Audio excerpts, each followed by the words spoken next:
오늘 우리에게 주실 하나님의 말씀은 누가복음 15장 11절부터 24절까지입니다. 누가복음 15장 11절부터 24절까지 말씀.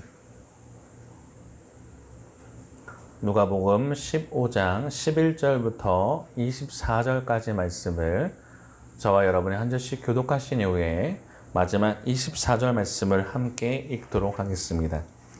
누가복음 15장 11절부터 24절까지 말씀을 제가 먼저 읽도록 하겠습니다.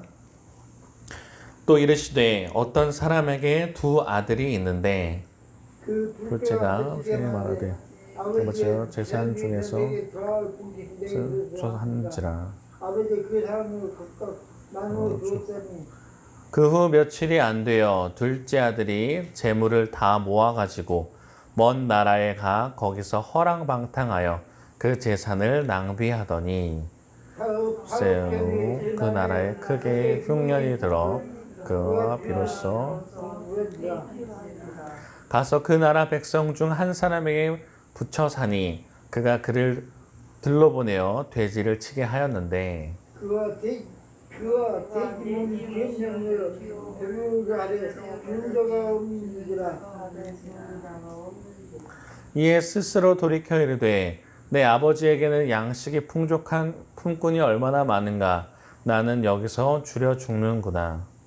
그가 아버지께서 가서 이르되 우리 아버지가 아들과 아버지를 제일 좋다고 지금부터는 아버지의 아들이라 일컬음을 감당하지 못하겠나이다.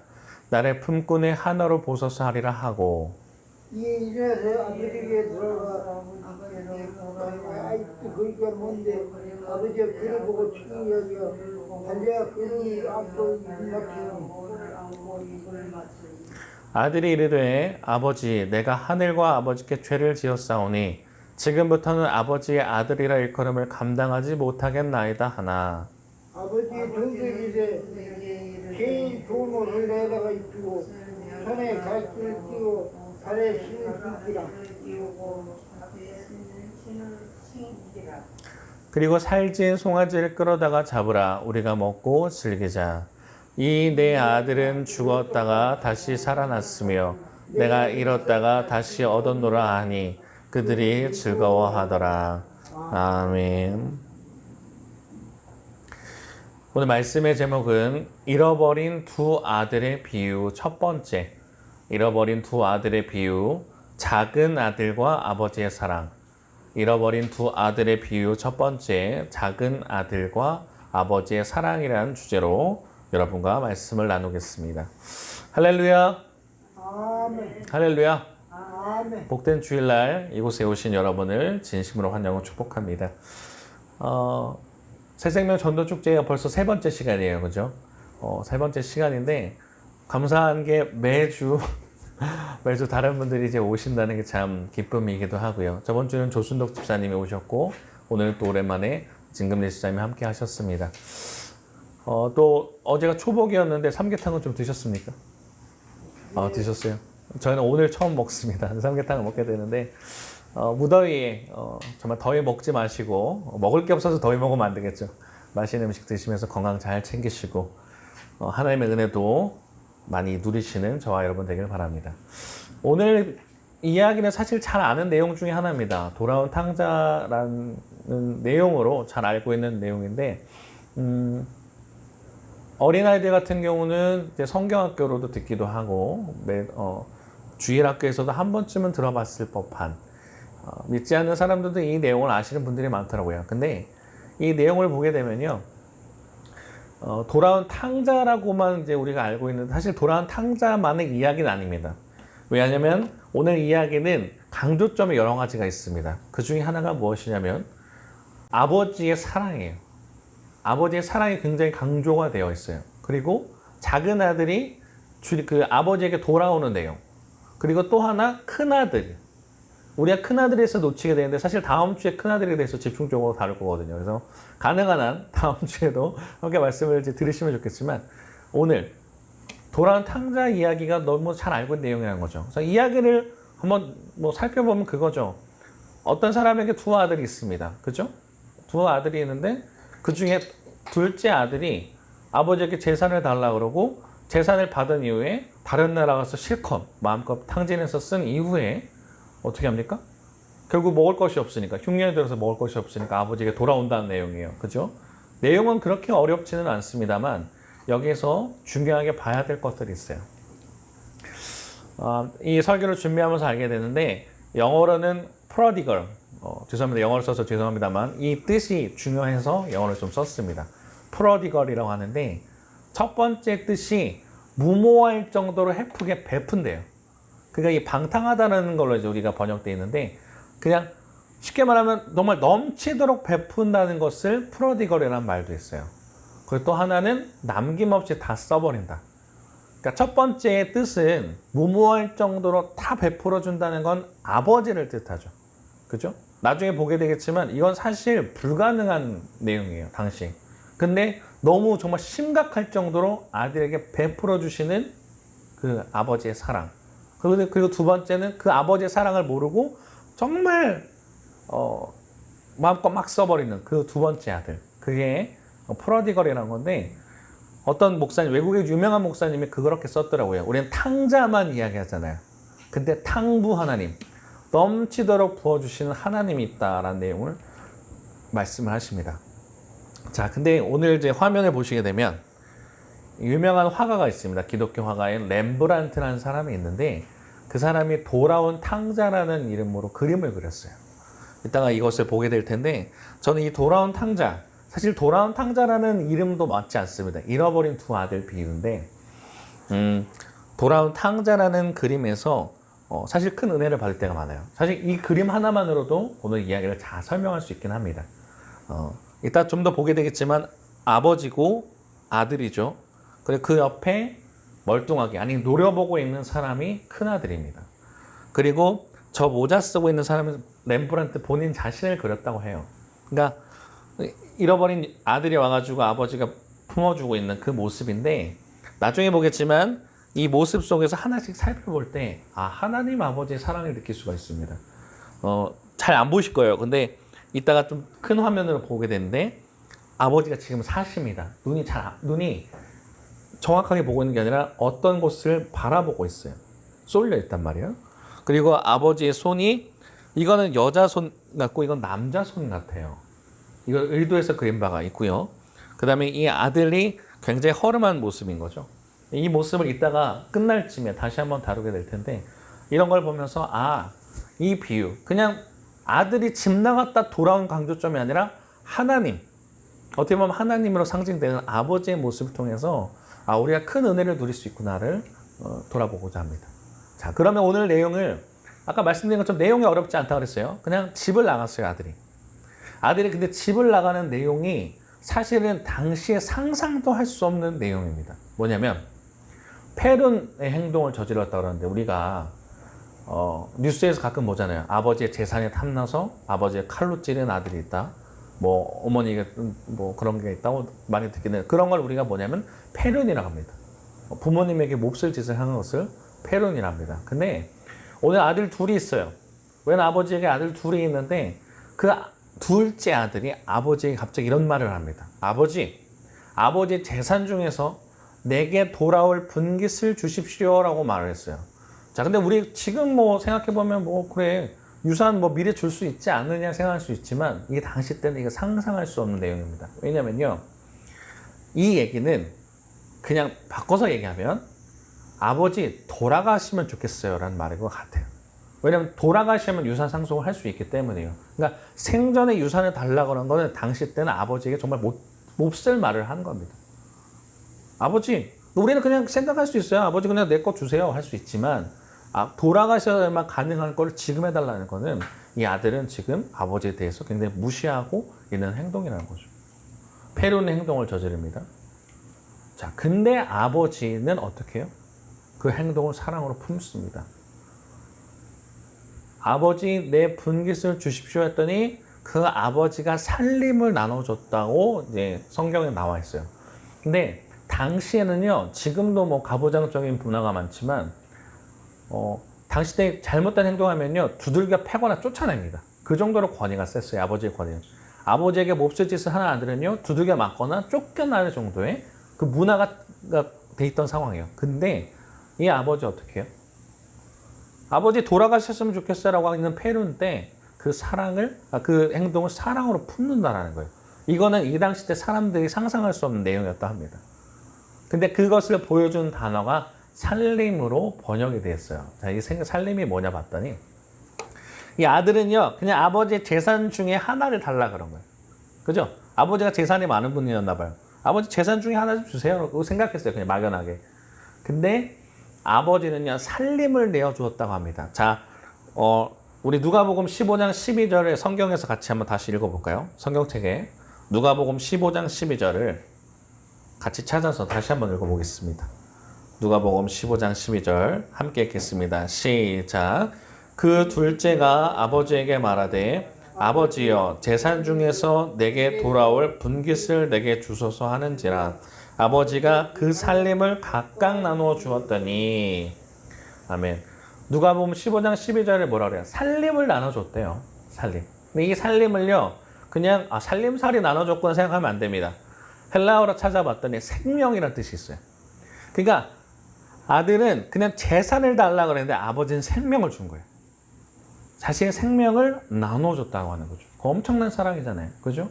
자신에게 패륜을 저지르고 있는 아들한테 아버지는요, 그 아들을 품어주는 것을 넘어서 사랑을 주는데 그의 생명을 줬다는 거예요. 그러니까 지금 아들이 하고 있는 행동이 두 가지로 엄청나게 패륜입니다. 첫 번째는 아버지를 모욕했어요. 아버지 돌아가세요. 이런 행동이에요. 그리고 두 번째, 재산을 다 팔아서 다른 나라에 갔다 그랬죠. 그러면 다른 사람들한테도 아버지가 어떤 존재인지를 드러나게 한 거예요. 재산을 팔아버렸잖아요. 그러니까 아버지의 재산을 없애버린 거랑 마찬가지입니다. 그러니까 아버지를 모욕했어요. 아버지 재산을 없애버렸어요. 당시에 두 가지로 그 아들은 큰 잘못을 했던 겁니다.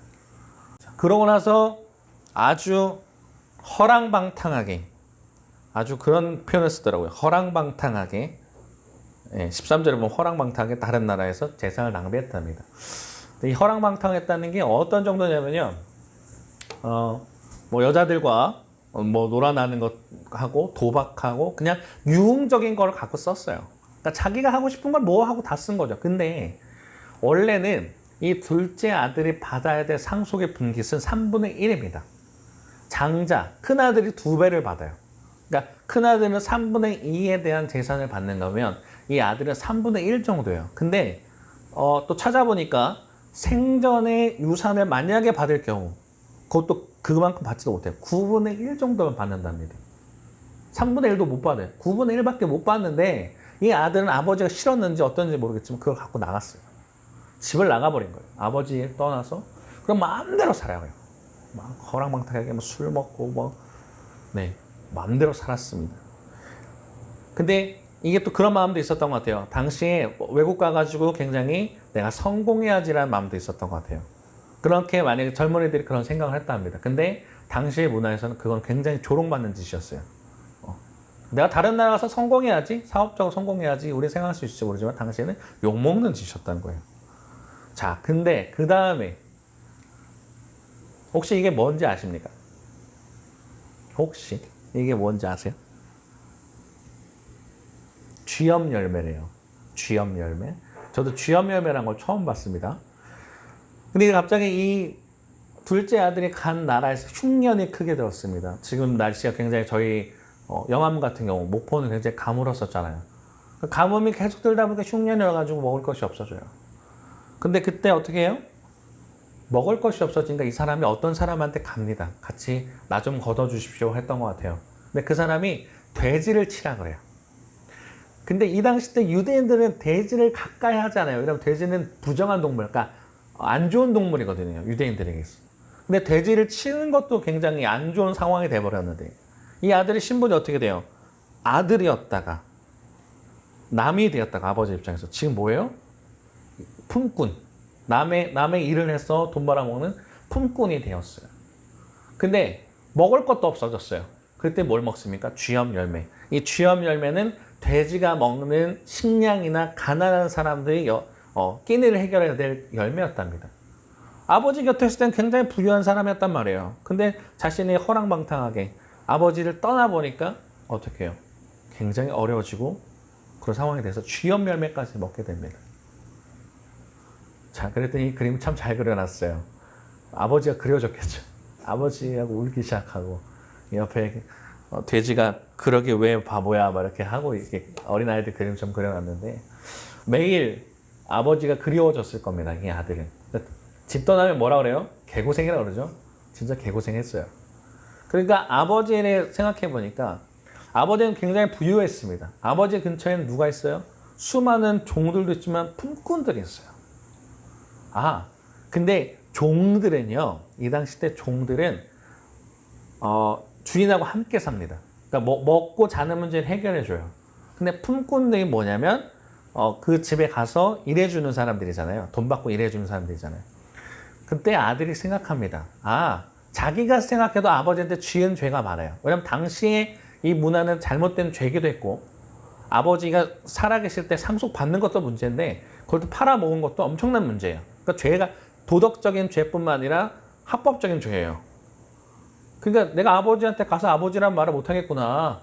내가 아버지란 말을 못하겠구나. 그러면 이 사람을 생각할 때 그러면 내가 아버지라 불렀던 분한테 가서 내가 품꾼으로 나를 고용해 주십시오. 그러면 내가 빚을 갚겠습니다라는 생각을 한 거예요. 그게 그 내용입니다. 우리가 읽었던 본문이 18절과 19절에 그냥 아버지께 돌아가서 아버지한테 빌고 아들 노릇하자 이게 아닙니다. 아버지로서 자기가 될 수 없으니까 자기 아들로 될 수 없으니까 그래 그러면 내가 아버지한테 가서 아버지라 불렀던 존재한테 가서 그냥 나를 고용해 주십시오. 품꾼의 하나로 고용해 주십시오라고 생각하고 가는 거예요. 왜냐하면 당시에 그 죄를 지은 사람은요 그냥 죄송합니다 사과만 하면 되는 게 아니에요. 그걸 정말 책임까지 해야 됩니다. 죄를 지었으면 배상까지 해야 되는 상황이었기 때문에 그러고서 다짐한 거예요. 그래서 얼마나 연습했을까요? 아버지, 내가 하늘과 아버지께 죄를 지었으니 아버지 아들이라 일컬음 받지 못하겠습니다. 그래 나를 종으로라도 품꾼으로라도 써주십시오. 내가 빚을 갚겠습니다. 매일 다짐했을 것 같아요. 그러고 어렵게 아버지를 찾아갑니다. 근데 어떻게 합니까? 이 아버지라는 존재가요. 이 당시 때 가부장적인 문화라고 그랬잖아요. 옛날에 여기 계신 진금예수님이 더 잘 아실 것 같아요. 옛날에 양반들은 뛰지 않죠. 그죠? 절대 뛰지 않습니다. 왜냐하면 양반이란 채통이 있고 그건 문화기 때문이에요. 이 당시 때도 마찬가지입니다. 나이가 있는 분들 그 다음에 집안의 아버지라는 존재는요 절대 뛰지 않아요. 절대 뛰지 않는데 갑자기 아버지가 어떤 행동을 하죠? 달려옵니다. 거기 그 부분 한번 같이 읽어볼까요? 20절 우리 누가복음 15장 20절 누가복음 15장 20절을 함께 읽어보겠습니다. 누가복음 15장 20절 읽겠습니다. 시작. 이에 일어나서 아버지께로 돌아가니라. 아직도 거리가 먼데 아버지가 그를 보고 측은히 여겨 달려가 목을 안고 입을 맞추니. 아멘. 그러니까 지금 사실 가까이 와서 아버지가 뛰어간 게 아니에요. 저 멀리 아들로 추정되는 존재가 보이는 거예요. 그럼 그 얘기는 뭘까요? 아들을 한눈에 알아봤는데 아버지는 집 나간 아들을 늘 기다리며 바깥에 나가서 보고 있었다는 얘기죠. 이 아들이 언제건 돌아올까? 아버지는 늘 아들이 떠나간 곳을 보면서 매일 그곳을 응시했던 거예요. 그랬더니 보자마자 아는 거예요. 저 모습은 내 아들이다 하고 달려가요. 당시 때 상상할 수 없는 아버지가 달려갔다? 이건 기대할 수 없는 거예요. 근데 아버지는 달려가서 어떻게 합니까? 입을 맞춰요. 그리고 그렇게 얘기하죠. 품어주면서 얘기하는데 이때 아들이 무슨 대사를 계속 했습니까? 계속 연습했을까요? 아버지, 하늘과 아버지에게 내가 죄를 지었는데 나는 아버지를 부를 수가 없으니까 나를 품꾼의 하나로 써주십시오. 그러니까 아들이 계속 생각했던 내용이었어요. 그렇죠? 근데 똑같이 이 아버지라는 존재를 만났을 때 이야기해요. 아버지 21절에 아버지 내가 하늘과 아버지께 죄를 지었사오니 지금부터는 아버지의 아들이라 일컬음을 감당하지 못하겠나이다 하고 뒤에 품꾼 얘기가 나와야 되잖아요. 근데 아빠가 말을 끊어버려. 야, 나한테 가장 좋은 것 갖고 와라. 하인들한테 나한테 가장 좋은 것 갖고 오고 발을 씻기고 가장 좋은 거를 주라. 반지를 끼우고 그 다음에 살찐 송아지를 잡아다 먹자. 이 당시 때 고기를 먹는 문화가 아닙니다. 그러니까 송아지를 우리 잔치한다 하죠. 옛날에 잔치는 특별한 날만 했잖아요.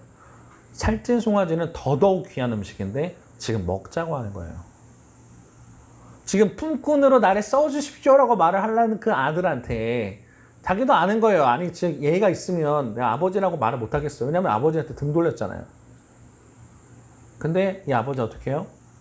내 아들이기 때문에 얘가 무슨 죄를 지었든 어떤 상황이든 그러니까 딱 돌아오기만 하면 고마운 거죠. 그래서 그 뒤에 품꾼의 말을 듣지도 않고 그냥 사람들한테 말해서 우리 잔치를 벌이자 얘기를 하는 겁니다.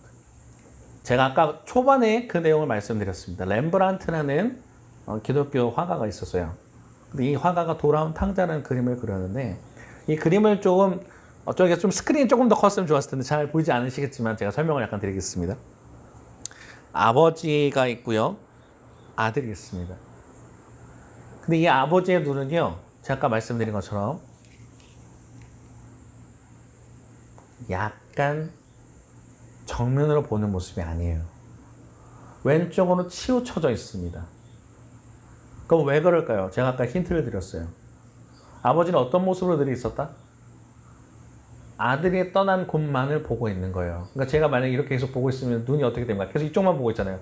그러니까 눈이 이쪽으로 아예 고정이 된 거죠. 제가 이쪽을 보고 있어요, 제가. 그러면 눈이 이쪽으로 고정이 되는 거예요. 그러니까 하루 이틀 그랬을까요? 내가 떠난 아들이 이제 좀 돌아오길 바란 마음으로 언젠간 돌아오겠지. 나가 있는 거예요. 나를 버리고 간 아들, 폐륜을 저지르고 간 아들, 사회에서 정말 나를 정말 사람들이 업신여기 있게 만들었던 그 아들이 언제쯤 돌아올까 그걸 응시하고 있어요. 눈이 사시예요. 아들을 기다리는 그 아버지의 마음. 그리고 표정이 굉장히 인자한데 여기 얼굴도요. 사실 한쪽은 여자 얼굴, 한쪽은 그 남자 얼굴입니다. 그러니까 이걸 보게 되면 뭐가 있냐면 어머니가 없대요. 잘못하면 이분의 어머니가 없는 아들도 볼 수 있는데 제가 무슨 말 드린 거냐면 이 누가복음 잃어버린 아들에 비유해서 어머니라는 존재는 나오지 않습니다. 아버지도 나왔어요. 그렇죠? 두 아들이 나왔습니다. 물론 큰 아들은 다음 주에 보겠지만 그리고 종이 나왔어요. 노예가 나왔어요. 품꾼이 나왔어요. 근데 어머니란 존재가 나오지 않아요. 그래서 의아할 수 있어요. 왜 엄마는 나오지 않지? 일찍 돌아가셨나 생각할 수 있지만 그게 아니고 이 아버지 안에는 아빠와의 모습과 함께 엄마의 모습이 함께 있는 거죠. 그래서 일부러 어머니의 모습을 그러니까 성경에 드러내지 않았습니다. 왜냐? 아버지의 모습 속에 이 아버지라는 존재 속에 아빠의 모습과 어머니의 모습이 함께 있기 때문이에요. 그래서 렘브란트도 그걸 보고 그리는 거예요. 아, 아버지의 모습 안에는 엄마의 얼굴도 있구나. 아버지는 바깥인 걸 이제 대외적으로 하는 게 있으면 또 안으로 품는 게 있죠. 품어주는 그 모습. 그래서 그거를 손은 한쪽은 여자 손을 그리고 한쪽은 남자 손을 그렸어요. 우리 하나님의 아버지를 상징한다고 그랬어요. 이 아버지의 모습 속에는. 하나님의 모습 속에는 때로는 무서운 아버지의 가부장적인 모습도 있지만 어머니처럼 품어주시는 그 사랑도 있거든요. 이 아들이 무엇을 했든 어떤 상황이든 내 아들인 거예요. 그게 굉장히 중요합니다. 그럼 이 잃어버리는 아들의 비유를 통해서 우리가 살펴볼 수 있는 게 뭐냐면 이거라는 거예요. 아, 나도 하나님의 자녀라면 어떤 상황 속에 있다고 할지라도 하나님 우리를 포기하지 않는다는 거죠. 그게 굉장히 중요합니다. 우리가 어떤 죄를 지으면요, 교회를 나가기 어려워해요. 제가 지난주에 그런 얘기 드렸습니다. 교회는 누구든지 올 수 있는 상황이에요. 동전 이거 하나 잃어버리더라도 온 집안을 찾아서 기뻐한다고 그랬죠. 100마리 양이 있는 사람이 99마리가 있어도 양 한 마리 잃어버리면 그렇게 슬퍼하는데 근데 그 한 마리 찾았을 때 어떻게 해요? 기뻐하잖아요. 잃어버린 아들을 찾았는데 얼마나 기쁘겠느냐는 거예요. 이 아들이 어떤 상황에 있었든 어떤 모습에 있었든 이 아들은 품꾼이 아니고 내 아들이에요. 그 하나님의 사랑도 마찬가지입니다. 오늘 참 감사한 거는 진근래 시장님도 함께 오셨고 또 기도했지만 이제 몸이 안 좋으셔갖고 조순덕 집사님 오지 못하셨어요. 근데 하나님은 늘 기다리신다는 거죠. 예배당에 오면 어떻게 해요? 평안합니다. 왜 그 평안함이 있을까요? 신앙이 없는 분들도 그런 얘기예요. 교회 오면 평안하대요. 왜일까요? 하나님의 마음이 있기 때문이에요. 돌아오길 바라는 마음, 기다리시는 마음. 그걸 뭐라고 하냐면 성경에서 은혜라고 합니다. 값없이 주는 거예요. 아들이 그러잖아요. 내가 빚 갚겠다. 품꾼이 돼서 나는 빚을 갚겠다. 죄 지은 걸 갚겠다 하지만 아버지는 그게 필요 없어요. 내 아들이니까 넌 내 것을 다 누리라고 하는 겁니다. 우리가 새생명 전도 축제를 하고 있는 이유가 이것이에요. 우리가 단순하게 그냥 여기 뭐 1명, 2명 더 늘어나는 것, 그러니까 숫자가 늘어나는 것에만 초점을 두는 게 아니라 정말 기도하는 것, 여기 있는 영혼들이 주님께 나와서 주님의 사랑을 경험하고 주님의 은혜를 경험하고 회복되기를 바라는 마음. 그래서 바깥에 현수막도 걸었어요. 모르겠습니다. 영혼교를 아는 사람들이 몇 명이 될지 모르겠는데 지나가는 사람들이 현수막 볼지 안 볼지도 모르겠는데 붙이는 거예요. 왜? 당신이 그 잃어버린 영혼이라면 하나님께 돌아오라고. 그 마음을 가지고 우리가 계속 준비하고 있습니다. 잘 오셨어요. 매주 이곳에 오는 분도 잘 오셨고 오랜만에 오신 분도 잘했고 저희들도 마찬가지예요. 이곳에 그냥 매주 그냥 전도사기 때문에 있다고 해서 그게 아니에요. 하나님의 자녀이기 때문에 그 은혜를 누릴 수 있는 거예요. 한 주간 사실 때 그렇게 살아갑시다. 하나님의 아버지는요, 자녀들이 어떤 상황이 있더라도 내 자녀예요. 그리고 그 영혼들이 진짜 회복되기를 바랍니다. 그래서 24절에 그런 내용이 나오더라고요. 이 내 아들은 죽었다가 다시 살아났다. 죽지 않았잖아요. 죽었다가 다시 살아났을 만큼 회복된 거예요. 내가 잃었다가 다시 얻었노라 하니 그들이 즐거워한다. 아버지뿐만 아니라 다른 이들도 함께 즐거워합니다. 성경을 보다 보니까 하나님이 가장 좋아하시는 게 뭐냐 봤더니 영혼이 주님께 돌아오는 거더라고요. 그래서 우리가 전도하고 구원받으세요라는 얘기하는 거잖아요.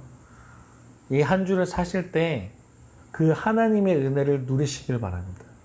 그리고 하나님 아버지 있을 때 아버지에게 있을 때 행복한 거예요. 아들이 집 떠나니까 개고생했잖아요. 아버지 품에 있을 때 행복했어요. 근데 아버지께 돌아오면 행복하단 말이에요. 뭘 하지 않아도 돼요. 뭐 이렇게 거창하지 않아도 돼요. 그냥 아버지 품에 있으면 아버지는 그걸 원하신다는 겁니다. 매일매일 기도 속에 하나님 내가 동행하게 해주세요. 하나님 내가 주님께 나와서 예배하게 해주세요. 하나님의 자녀로 누리게 해주세요. 한 주간 살아가실 때 그렇게 살아가시고 혹시 믿지 않는 영혼들이 보인다면 그 마음을 가지고 전도하시는 거예요. 그냥 교회 나와봐가 아니라 그 마음을 가지고 전도하면 그때 하나님 열매 맺더라고요. 해봅시다. 한 주간 살아갈 때에도 주님 은혜 가운데 주님의 자녀다운 삶을 갖고 살아가는 저와 여러분 되기를 주님의 이름으로 부탁드립니다. 네, 함께 잠깐 기도하겠습니다. 우리 두 눈 감으시고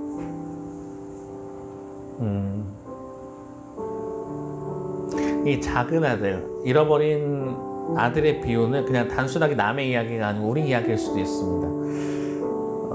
내 뜻대로 마음대로 살아요. 아버지 품에 있으면 다 누릴 수 있는데 그냥 내 마음대로 나가 살아보고 싶은 거예요. 그럼 사는 행동이 아니라 아버지 그냥 돌아가셨으면 좋겠어요 라는 것처럼 상속을 달랍니다. 그럼 어떻게 살았어요? 기쁩니까? 잠시는 기뻤을지 모르지만 어려운 삶을 살아요.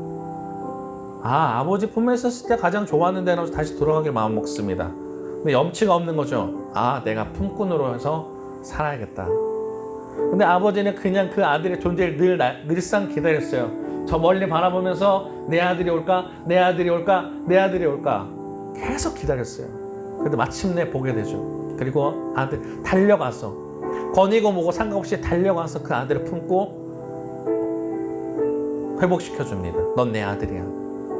우리가 그런 은혜 속에 살아간다는 거죠. 하나님의 자녀가 그런 거예요. 물론 죄가 있으면 우리가 회개하며 살아야 됩니다. 하지만 그렇게 살더라도 내 자식은 자식인 거예요. 어떤 모습에 살았어도 내 하나님의 자녀는 하나님의 자녀입니다. 그것을 누립시다. 주의 전에 나오면 행복한 거예요.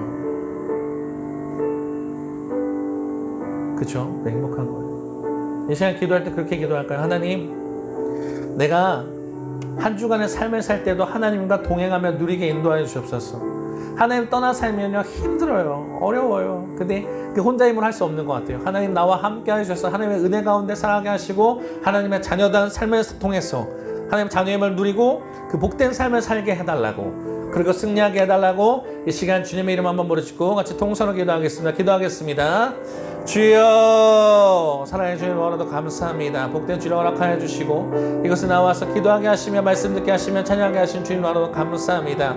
잃어버린 두 아들의 비유를 통해서 아버지 주님 무궁히 사랑하시는, 넘치도록 부어주시는 아버지 주님 그 은혜를 우리가 누릴 수 있게 원합니다. 하나님 아버지는 나의 아버지 되시고 나의 모든 것 되시는데 아버지 우리가 그것을 누리지 못한 채 아버지 주님 사랑할 때가 너무나도 많습니다. 주의 전에 나오기만 하면 주님 평안함이 있고 주의 전에 나오기만 하면 주님 기쁨이 있는데 아버지 주님 그 한 주간 살아갈 때도 주님과 동행하는 삶에 되어서 살아갈 수 있게 인도하여 주시고, 하나님 주님 내가 다른 곳에서 주님을 떠나 사는 것이 아니라 주님께 온전히 의지하며 나가는 삶이 될 수 있도록 하나님 인도하여 주시옵소서. 아버지 주님 방탕하게 사는 것 아버지 그런 것들은 잠시 동안의 기쁨이 있을지 모르지만 공허함밖에 남지 않습니다. 그러나 주의 은혜 가운데 주의 십자가 가운데 주의 사랑 안에 거할 때에 우리가 진정으로 기쁨으로 누릴 수 있음을 고백하오니 주님 우리가 한 주간 삶을 살 때에도 우리 주님께서 붙들어 주셔서 언제 주님과 동행하는 삶을 살 수 있도록 하나님 역사하여 주시고 인도하여 주시옵소서.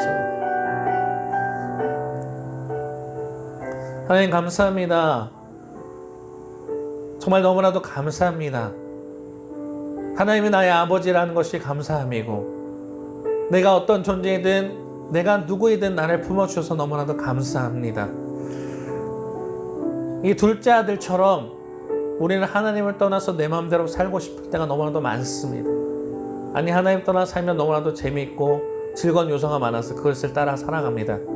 그러나 주님 그것을 따라 살면 잠깐의 기쁨이 있고 잠깐의 쾌락은 있을지 모르지만 허무함과 탕진 속에 모든 것을 잃어갑니다. 하나님 우리가 주의 전을 사모하고 주님 곁에 늘 올 수 있도록 우리와 함께하여 주시고 한 주간 살아갈 때도 우리에게 은혜를 베풀어 주셔서 주님과 동행하는 삶이 되게 인도하여 주시고 우리에게 체력도 더하여 주시고 힘도 더하여 주시고 말씀과 은혜를 주셔서 주님의 사랑 가운데 주님의 은혜 가운데 살아가게 인도하여 주시며 믿지 않는 영혼들에게도 우리가 전도할 수 있는 입술 되게 원합니다. 주님께 받은 그 은혜 우리가 그대로 전달할 수 있기를 원합니다. 나를 그 사랑하시는 그 주님이 너도 사랑하신다. 주님께서 나에게 주신 그 사랑 당신도 누리기를 원한다는 마음을 가지고 새생명 전도 축제를 시작했습니다. 하나님 이것이 그냥 단순하게 새생명 전도 축제 7월로만 끝나는 것이 아니라 우리가 주님께 가는 그날까지 매일 매주 그렇게 살아갈 수 있게 인도하여 주시고 아버지 주님께서 사랑하신 잃어버린 영혼들이 주님께로 돌아오는 놀라운 역사가 일어나길 원합니다. 지나가다 현수막을 보더라도 내가 주님께 가야 되는구나, 내가 주님께서 날 찾으시는 것을 깨달으며 내가 그곳에 갈 수 있게 인도하여 주셔서 온전히 주님 주의 말씀대로 살아가는 그리고 주님께 영혼들이 돌아오는 놀라운 역사가 일어날 수 있게 하나님이 인도하여 주옵소서. 주님 붙들고 살겠습니다. 승리하는 한 주 되어서 주님께서 나에게 어떤 역사를 하셨나 또 나눠볼 수 있는 저희의 삶이 되게 인도하여 주옵소서. 영광받게 합당하신 예수님 이름으로 기도드렸습니다. 아멘.